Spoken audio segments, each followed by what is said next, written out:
Rebonjour tout le monde. Bienvenue sur ma chaîne Goodman. Mon nom est Jeff, pour ceux qui me connaissent.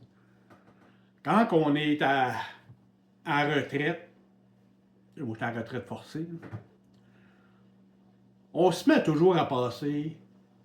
Je ne sais pas si toutes les personnes dans mon âge ou les personnes qui ont beaucoup plus de temps à jongler, à méditer sur soi-même, ça donne à toujours revenir sur nos mémoires, nos expériences.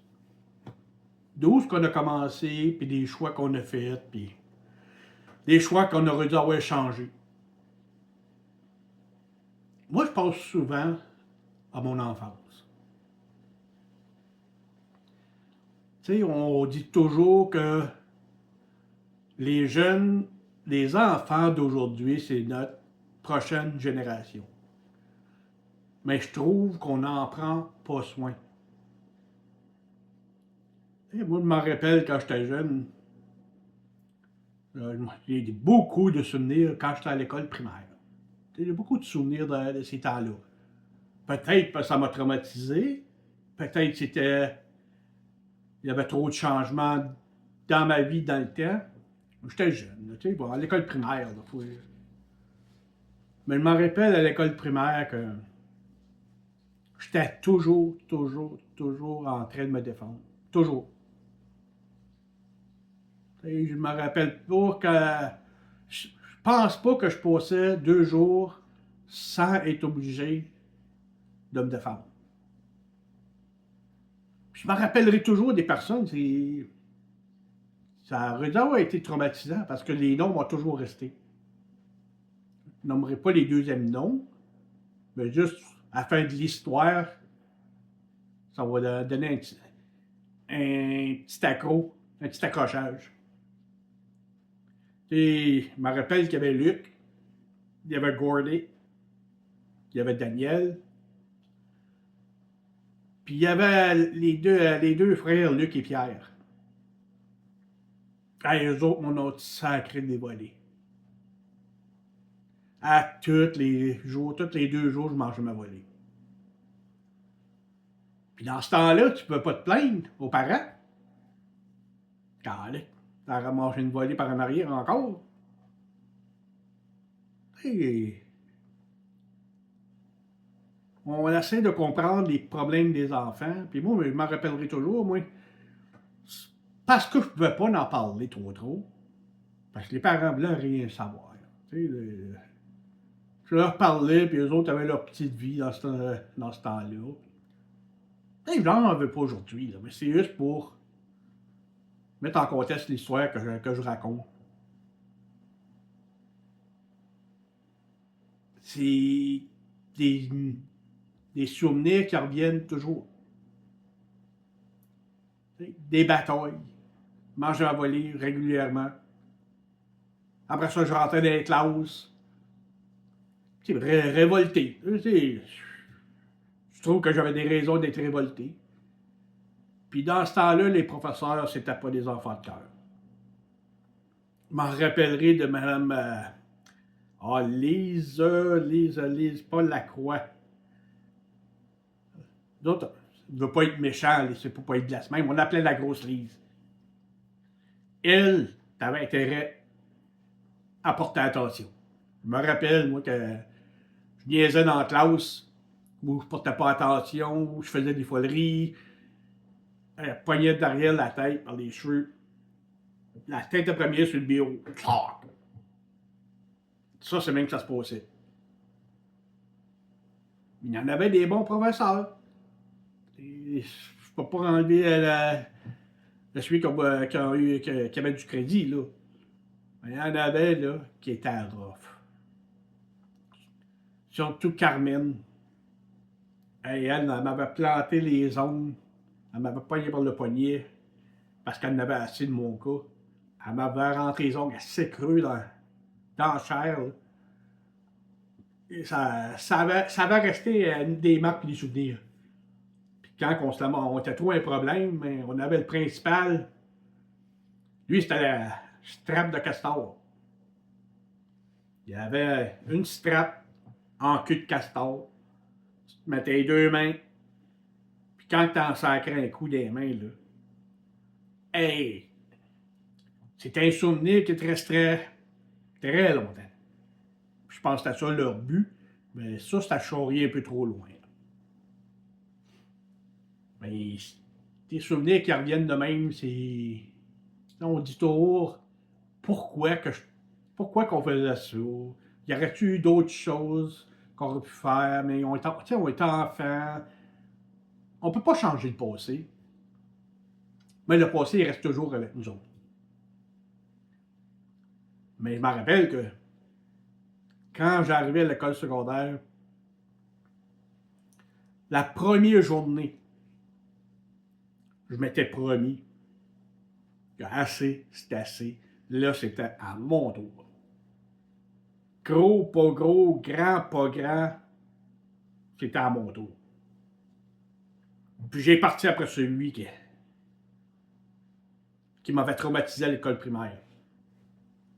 Je m'avais dit que si ça continue ici, ça n'aura plus de fin. J'en ai mangé des volets, toi. Hey! Pas à peu près non plus. Mais, ils ont compris que je me laissais plus faire.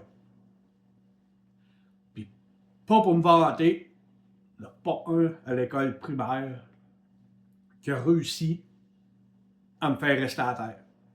Ma volonté était faite. J'étais déterminé à ce que ça c'est moi le boss, que je gagne ou je gagne pas, mais il n'y a personne qui était pour me faire rester à terre.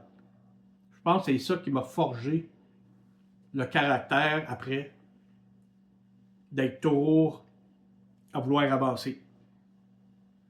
Et mes parents ne comprenaient pas ce qui se passait avec moi.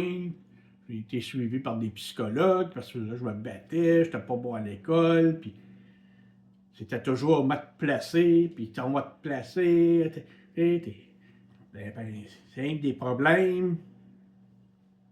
Quand tu vis dans ces mondes-là, c'est très dur à avancer dans la vie. C'est des souvenirs qui t'en reviennent. Pas qui est honte, mais quand tu es à la retraite, tu penses toujours comment on pourrait bien changer le cycle. Puis c'est très dur à changer le cycle. Et après ça, tu as des enfants, tu essaies de faire mieux. La vie n'est pas pareille. Ça se mélange pas les deux. C'est dans ce temps-là que c'est la famille qui vous sauve en d'autres mots. Il y en a qui ont eu des bonnes familles, puis je suis très fier d'eux autres. Mais il faut juste dire que avant de juger une personne, il faut peut-être connaître le fond de l'histoire. Puis après ça, porter un commentaire. Non un jugement, un commentaire. Puis il faut accepter les gens comme ils sont. Moi, c'est ça, j'ai toujours eu des problèmes avec. Je crois, d'après moi, que sur mon côté, pas beaucoup de gens m'ont accepté pour que j'étais. Moi, je m'ai toujours plié, puis fendu en deux pour essayer de comprendre le monde, accepter comme qu'ils sont. Mais quand tu n'es pas accepté comme que tu es, c'est très difficile. Mais il suffit que maintenant que je suis à retraite, pas qu'on s'amuse, c'est qu'on remémore qu'est-ce qu'on a vécu, pourquoi qu'on a fait tel choix dans la vie, pourquoi qu'on a fait tel gaffe dans la vie. Puis c'est dans cela qu'on dit, ouais, j'avais vraiment fait le mauvais choix.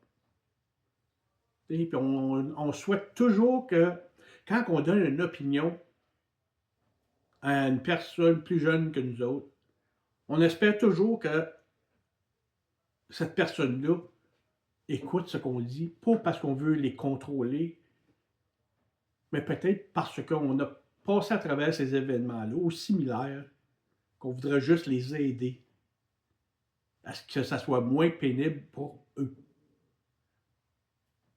Puis ben, beaucoup de personnes, c'est toujours de la révolte parce qu'on pense toujours qu'on les contrôle et c'est le contraire.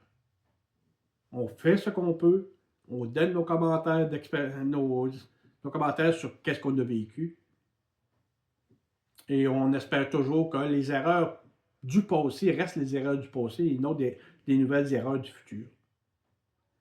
Quand vous voyez un sans-abri ou quand vous voyez quelqu'un qui a un mauvais comportement, je ne dis pas un comportement criminel, quelqu'un qui a un mauvais comportement, il faut peut-être essayer de comprendre pourquoi.